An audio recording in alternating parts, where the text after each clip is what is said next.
Oi, gente, boa tarde. Eu quero, neste momento, gravar uma mensagem. Quero deixar disponibilizada no YouTube, no Face, para as pessoas que não puderam comparecer no culto de domingo. Lembrando os irmãos que o nosso culto aos domingos é às 19 horas. O tema que foi ministrado domingo e que estou gravando é uma pergunta que foi feita a Abel. Vamos para o campo? Eu vou ler agora no livro de Gênesis, capítulo 4, versículo 1 e 2. E conheceu Adão a Eva, sua mulher, e ela concebeu e teve a Caim, e disse: alcancei do Senhor um varão. E teve mais a seu irmão Abel. E Abel foi pastor de ovelhas, e Caim foi lavrador da terra. Gente, quando vemos a família Adão, Eva, Abel, Caim, árvore do conhecimento do bem e do mal, árvore da vida, nós vemos eventos e pessoas que têm significância, que têm relevância como exemplo, como algo que nós podemos extrair lições para o nosso cotidiano. Então, eles não estão na Bíblia por acaso. Deus colocou e permitiu, ou diretivamente, ou permissivamente, o que aconteceu, com a finalidade de deixar lições, doutrinas, princípios para todos os moradores da terra em todas as eras. Então, todos os eventos da Bíblia, elas têm verdades espirituais e cada menção de um fato ou de um personagem, você vai extrair dali lições do que fazer e do que não fazer. Nós vemos que Abel era pastor de ovelhas. Pastor de ovelha, ele tem que ser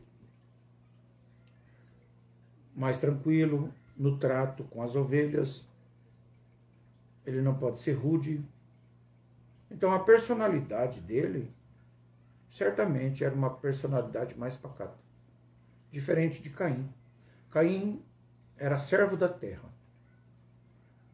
E foi justamente deste material que Caim era servo, do campo, da terra, é que o homem foi tirado. Lá em Gênesis 2,7 vemos que o homem foi criado do pó da terra. Humus, por isso, humanos. Nós observamos que a terra, ela simboliza o quê? O domínio humano. As necessidades humanas, as inclinações e desejos. E Caim era um servo da terra. Então, tem também uma verdade espiritual atrás disso.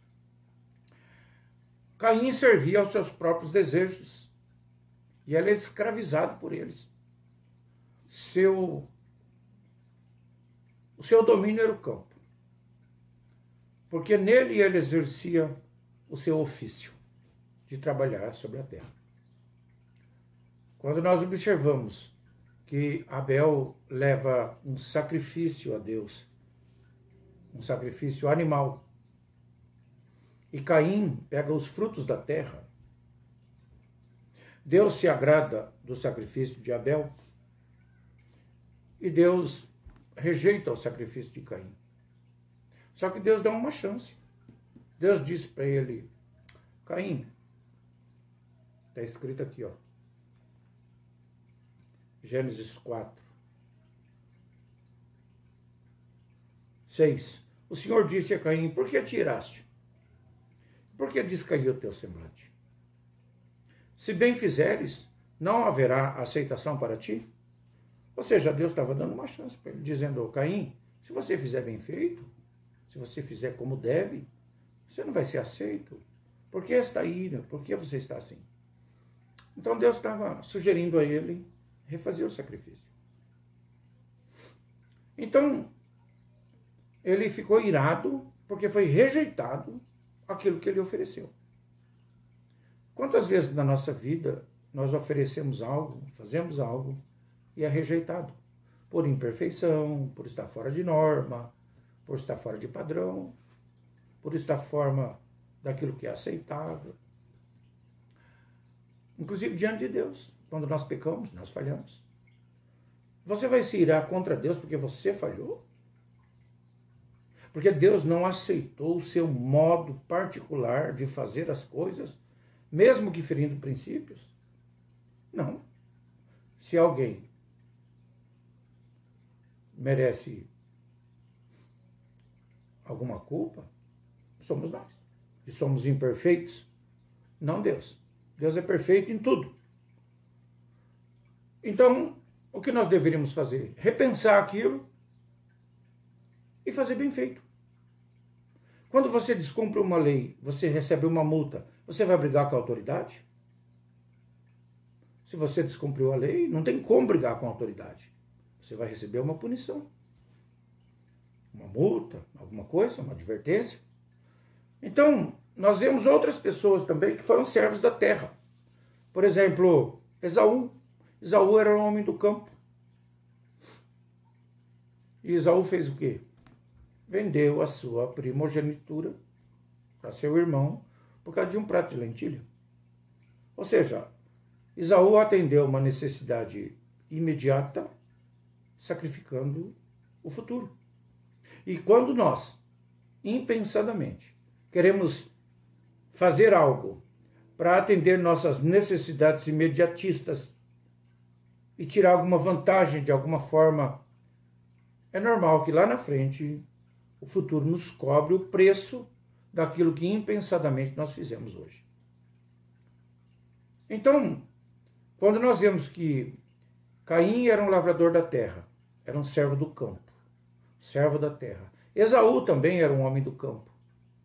Nós observamos que Jesus, em Mateus 13:38, o que ele diz? O campo é o mundo. A palavra, a semente é a palavra, aquele que arrebata a semente é o diabo, e o campo é o mundo. Então, quando nós observamos que o próprio Jesus diz que o campo é o mundo, que Caim era um servo do campo, nós podemos, por analogia, dizer que Caim era um servo do mundo. Isso estava explícito, não diria nem implícito, estava explícito na sua reação diante da rejeição do seu sacrifício, da sua oferta. Em Gênesis 4, 6, 7, isso fica evidente. Fica evidente que o caráter de Caim estava muito mais ligado à terra do que ao céu ou ao domínio de Deus. Então, nós observamos que em Gênesis 25, do 29 a 32, que a reação de Esaú foi a mesma. Quando ele vende a primogenitura, ele era descompromissado com o que realmente tinha valor. Porque a primogenitura era importante, ele era o primogênito. Ele disse, escuta, para que eu quero primogenitura se eu vou morrer agora, se eu não comer esse negócio? Ou seja, fatalista, exagerado. Em Gênesis 4:9, quando Deus pergunta, onde está seu irmão? Caim falou, porventura eu sou guardador de meu irmão? Então nós observamos uma falta de caráter aí. Só que tem um detalhe, gente, que a gente tem que atentar, que Abel errou. Porque, e falou Caim com seu irmão Abel, versículo 8, e sucedeu que, estando eles no campo, se levantou Caim contra o seu irmão Abel e o matou. Deve ter havido um convite aqui. Caim disse, vamos para o campo? Se Abel não é servo da terra, Abel não serve a si mesmo. Ficou evidente quando ele agradou a Deus com sua oferta. Ao contrário, ele protege, ele cuida das pessoas. A simbologia da palavra pastor de ovelhas trazem Abel, trazem a Abel uma tipificação de Jesus. Jesus, em Marcos 10:45, diz: eu não vim aqui para ser servido, eu vim para servir. E quando você é pastor de ovelhas, no campo, você serve as ovelhas. Então, gente, o erro do Abel foi ter aceitado o pedido de Caim para acompanhá-lo ao campo. Ou seja, ele sai do seu lugar e vai para o campo do seu irmão, colocando em risco a sua vida. Muitas vezes nós aceitamos convite e entramos no território do inimigo, no território do adversário. Gente, o adversário é acostumado com aquele ambiente. Por isso que uma pessoa da igreja que serve a Cristo, eu diria da igreja, assim, da igreja universal, a igreja de Jesus Cristo, quando ele sai do ambiente de aprendizado, de discipulado, de confraternização, de partilha, e entra no território do inimigo, no mundo, ele está colocando a sua vida em risco, a sua vida espiritual. Então, Caim matou Abel, porque Abel foi para o campo. Abel foi para o território de domínio de Caim. Então, Caim faz um convite. Vamos para o campo? O convite de Caim é aceito por Abel. E Caim tirou Abel do seu ambiente e levou para o seu ambiente, que é o campo, para o domínio que ele estava acostumado, que ele vivia. O instinto pecaminoso de Caim está contido na palavra do versículo 7, capítulo 4. E se não fizeres bem, o pecado jaz à porta. E para ti será o seu desejo, e sobre ele dominará. Gente, a palavra jaz, ela simboliza um animal quadrúpede abaixado sobre o seu ventre, sobre o seu dorso. Eu estou lendo aqui essa definição. Adormecido, como um animal que ele está se levantando para o ataque. Ele desce, ele se rende, parece que está rendido, mas ele está se preparando para o ataque. Isso é jaz, palavra jaz. Então, em Tiago 3, do 13 ao 15, diz que a sabedoria humana é animal, terrena e diabólica. Essa sabedoria, muitas vezes, está como este animal representado na palavra jaz. Ele está pronto para atacar. Aquilo que nós adquirimos no campo, no mundo, muitas vezes, e nem sempre, né, mas muitas vezes, é contrário, entra em choque com aquilo que Cristo ensina.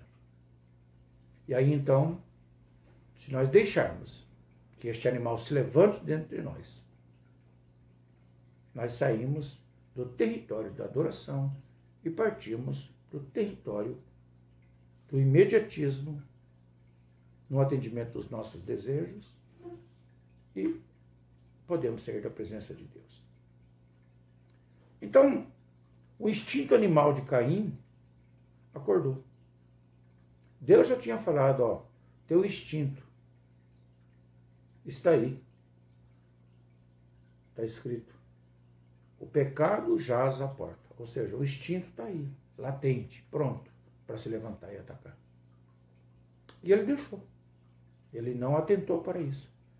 Rejeitou, fazia novamente uma oferta para Deus e foi matar o irmão. Caim e Abel é uma representação de sentimentos que nós temos. Em cada ser humano há um Caim e há um Abel. Abel é o homem espiritual, enquanto Caim simboliza o homem carnal. Ambos estão dentro de nós. Mesmo que este Caim seja como este animal que está deitado, que está adormecido, a gente se engana. Ele está pronto para o ataque. Ele está pronto para o ataque. Se nós não vigiarmos, o Caim se levanta. E aí nós pecamos, falhamos, temos que refazer novamente o nosso caminho de volta para Deus. A vantagem é que Deus é perdoador, Deus é generoso, Deus é maravilhoso e Ele nos aceita de volta. Mas o perigo é este animal fazer um ataque tão forte que derruba a gente e nós não encontramos forças para levantar novamente. E aí nós seremos servos de Caim. E seremos dominados pelo campo, pelo mundo, que é o território de Caim. O nosso instinto animal do pecado, ele irá se levantar e assassinar o Abel, que é o nosso homem espiritual, se a gente for para o campo. Não se engane, gente. Não há conciliação entre Abel e Caim. Não há conciliação entre o espiritual e o mundano. A Bíblia diz que a cobiça, a carne cobiça contra o espírito e o espírito contra a carne. Estes opõem-se um ao outro para que não façais o que quereis. Gálatas 5:17. E para encerrar esta palavra, eu quero citar Romanos 8:23. Romanos 8:23, Romanos 8:26 e 27. Vou ler aqui na palavra de Deus. 8:23 diz: E não só ela, mas nós mesmos que temos as premissas do Espírito, também gememos em nós mesmos, esperando a adoção, a saber, a redenção do corpo. Versículo 26 e 27. E da mesma maneira também o Espírito ajuda as nossas fraquezas, porque não sabemos o que havemos de pedir como convém. Mas o mesmo Espírito intercede por nós com gemidos inexprimíveis. E aquele que examina os corações sabe qual é a intenção do Espírito. E é ele que, segundo Deus, intercede pelos santos. Ou seja, o Espírito, ele examina o nosso coração. Mas ele sabe a intenção do Espírito. A intenção do Espírito está em Romanos 8:15. É Abba Pai, ou seja, o desejo de estar ligado ao Pai, meu papaizinho. O desejo de ir para Deus. Esse é o desejo do Espírito. Mas o Espírito também conhece a nossa alma e sabe a intenção do nosso coração. E a intenção do nosso coração, muitas vezes, é ir para o mundo, é ir para o campo, é aceitar o convite do nosso Caim interior. A Bíblia diz em 2 Coríntios 10, 3 e 4, que as armas da nossa milícia não são carnais, mas são espirituais, ou são poderosas em Deus. E como fazer para usar essas armas?